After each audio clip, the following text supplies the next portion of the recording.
Assalamualaikum warahmatullahi wabarakatuh. Kembali lagi dengan saya Alem Habibi di channel Sahabat Perawat ID. Baik, pada kesempatan kali ini saya akan membahas terkait dengan bagaimana cara membaca buku standar diagnosis keperawatan Indonesia atau yang kita kenal dengan SDKI. Jadi sebenarnya saya belum mau membuat video terkait dengan bagaimana cara membaca standar diagnosis keperawatan Indonesia, tapi ada beberapa teman yang menanyakan di DM Instagram ya, menanyakan bagaimana caranya membaca buku SDKI dan minta tolong dibuatkan di video di YouTube seperti itu. Kemarin ada beberapa ya, ada 3 atau 4 orang yang tanya. Nah, pada kesempatan ini langsung saja saya akan buatkan videonya bagaimana cara mudah untuk membaca buku SDKI tersebut. Oke, langsung saja kita lihat videonya.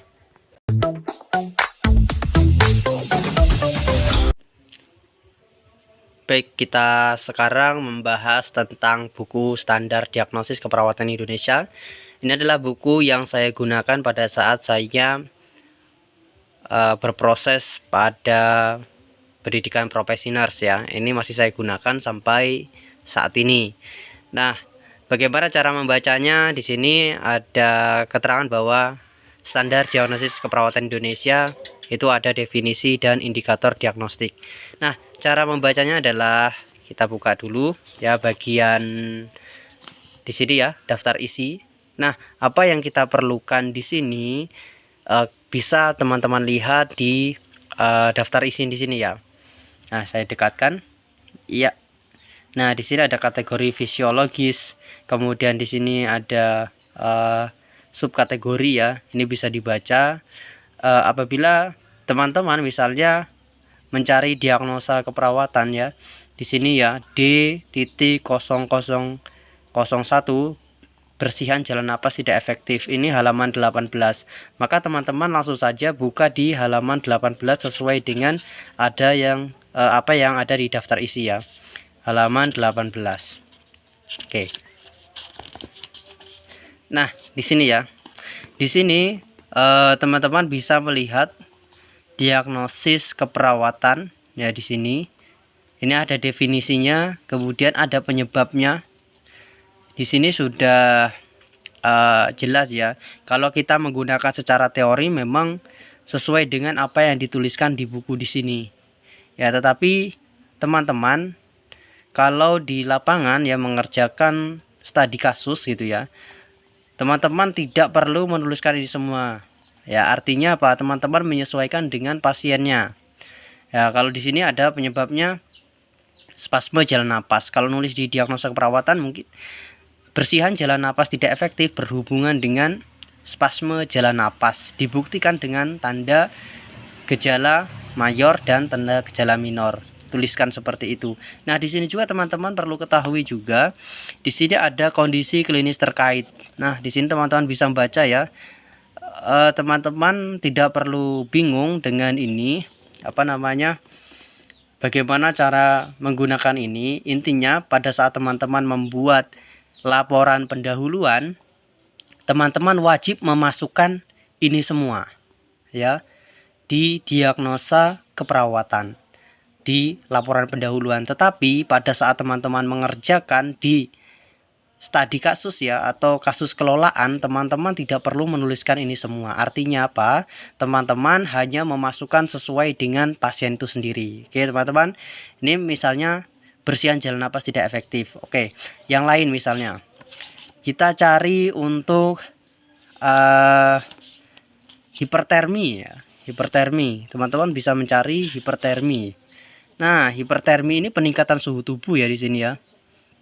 Nah, di sini D.0130 ya, hipertermi.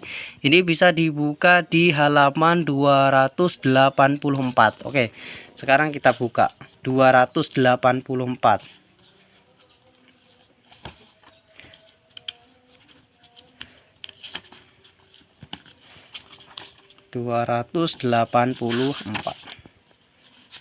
Oke, nah teman-teman bisa lihat ya di sini ya, 284. Hipertermi. Definisinya suhu tubuh meningkat di atas rentang normal tubuh.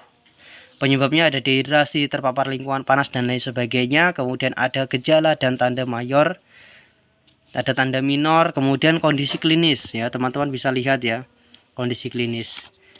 Nah, jadi seperti apa yang saya sampaikan di depan tadi, bahwa teman-teman apabila membuat laporan pendahuluan ini wajib dimasukkan, tetapi apabila teman-teman menulisnya di pasien kelolaan atau kasusnya, teman-teman bisa masukkan sesuai dengan keadaan pasien itu sendiri.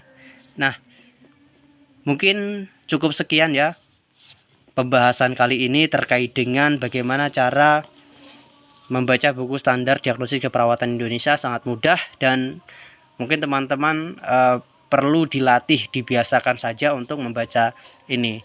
Kalau tekniknya seperti itu. Untuk pembahasan selanjutnya yaitu akan dibahas terkait dengan penggunaan buku standar luaran keperawatan Indonesia ya, yang ini ya.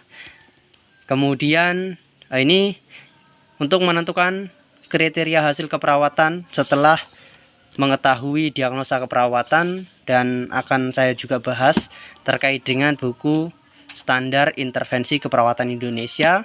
Ini adalah terkait dengan tindakan keperawatan apa nantinya yang harus ataupun yang bisa dilakukan pada pasien-pasien dengan diagnosa yang sudah disebutkan di standar diagnosa keperawatan Indonesia tadi. Oke, cukup sekian video dari saya.